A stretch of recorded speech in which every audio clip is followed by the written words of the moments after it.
Vous êtes à la recherche d'une caméra à installer dans votre véhicule, qu'on appelle aussi une dashcam, afin de pouvoir justifier que vous n'êtes pas responsable en cas d'accident de la route. Dans cette vidéo, je vais vous présenter 3 des meilleures caméras de voiture que j'ai sélectionnées après une analyse rigoureuse. Je les ai évaluées selon 3 critères principaux: la qualité de l'image, l'angle de vue et la vision nocturne. Pour chaque modèle, je vous mets le lien en description de ma vidéo que vous trouverez juste un peu plus bas. Et avant de démarrer, n'hésitez pas à vous abonner à la chaîne pour ne rien manquer des futures vidéos, parce que tôt ou tard, l'une des présentations de produits vous sera très utile. Allez, c'est parti, je commence avec la dashcam voiture Red Tiger, c'est le modèle F7NP. C'est en réalité un ensemble de 2 caméras, une pour l'avant et une pour l'arrière. La caméra avant a un écran de 8 cm de diagonale, sa résolution d'image est en 4K Ultra HD, donc une excellente définition de l'image. L'angle de vue est de 170 degrés, ce qui permet de capter ce qui se passe devant mais aussi légèrement sur les côtés. La vision nocturne est également très bonne. Maintenant, concernant la caméra arrière, elle a un angle de vue de 140 degrés et une résolution en 1080p. Elle peut être orientée de haut en bas, elle possède la vision nocturne également. La dashcam avant intègre un système GPS qui importe les trajets effectués dans l'application, qui est consultable depuis son téléphone ou sa tablette. L'enregistrement des images se fait en boucle sur la carte 32 Go qui est fournie, mais on peut mettre une carte mémoire avec beaucoup plus de capacité. Une fois pleine, les images les plus récentes remplacent les images des plus anciennes. C'est un système de stockage par roulement. La dashcam est équipée d'un système G-Sensor configurable en mode normal ou en mode parking. Alors le mode parking permet à la caméra d'enregistrer les images au moindre choc, comme ça si quelqu'un accroche votre véhicule en votre absence, vous aurez les images. Par contre, l'enregistrement des images se fait dans un compartiment mémoire spécial afin que les images ne soient pas supprimées automatiquement. Pour consulter les enregistrements, il faut se rendre sur l'application de la marque, compatible avec tous les systèmes d'exploitation des téléphones et tablettes, grâce à l'émission d'un signal Wi-Fi émanant de la dashcam. Par contre, il faut être à portée immédiate, c'est-à-dire pas à plus de 5 mètres. Autrement, il suffit de récupérer la carte mémoire et de consulter les images à la maison. Ce modèle à 190 € a reçu la note de 4,4 sur 5 sur plus de 6500 avis clients.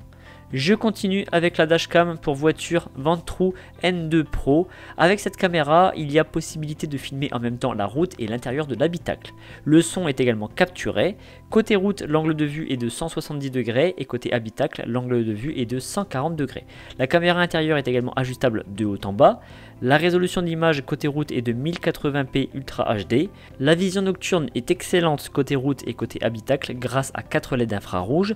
Le stockage des données se fait via un système en boucle avec les plus anciennes images qui disparaissent au profit des plus récentes. La carte mémoire SD qui est fournie pour le stockage des fichiers est de 64 Go, mais on peut mettre jusqu'à 254 Go si on le souhaite. Cette dashcam est équipée de la fonction G-Sensor en mode route et en mode parking. Donc en mode route, elle détecte les changements soudains et anormaux de la conduite, comme par exemple une accélération brutale ou une conduite pas très droite. Du coup, elle va enregistrer ce passage dans le compartiment de stockage sécurisé et non soumis à la suppression automatique. Pourquoi elle fait ça? Eh bien parce que le système suppose qu'il y a de fortes chances d'avoir un accident et que dans ce cas de figure, il est indispensable de conserver les images. Sur ce modèle de dashcam, on peut avoir la fonction GPS, mais c'est une option supplémentaire à acheter. L'écran fait un peu moins de 4 cm de diagonale et les images sont consultables uniquement en consultant directement la carte SD, il faut donc un ordinateur. Ce modèle au prix de 170 € a été évalué 4,3 sur 5 sur plus de 5000 évaluations. Et enfin, je termine par la dashcam voiture King Slim D5. Cette caméra filme uniquement l'avant, donc la route. La résolution peut être en 4K à 30 images secondes ou en 1080p avec 60 images secondes. Donc vous pourrez avoir une image très fluide et très nette. Son angle de vision est de 170 degrés. Elle est équipée du système G-Sensor en mode route et mode parking pour capturer les images importantes en cas d'impact et les stocker de manière sécurisée. Cette dashcam émet un signal Wi-Fi pour consulter les données depuis l'application. Elle possède une fonction GPS intégrée. La vision nocturne est très bonne même en basse lumière. L'écran quant à lui mesure 5 cm de diagonale. Le stockage des images se fait sur une carte SD pouvant aller jusqu'à 256 Go. Alors par contre, aucune carte SD n'est fournie dans le colis, mais ça s'explique aussi par le prix de vente. Ce modèle, qui est au prix de 80 € seulement, a été noté 4,3 sur 5 sur plus de 2500 notes clients. Et bien maintenant, avec l'une de ces dashcams, vous pourrez optimiser la sécurité de votre véhicule et vous prémunir de tout conflit en cas d'accident de la route. En tout cas, si vous voulez plus d'informations sur un modèle ou passer commande, je vous rappelle que les liens sont en description de ma vidéo située juste en dessous, donc n'hésitez pas à aller voir. Je vous remercie d'avoir suivi cette vidéo, mettez un j'aime et pensez à vous abonner. Je vous donne rendez-vous pour la prochaine présentation produit parce que vous méritez le meilleur.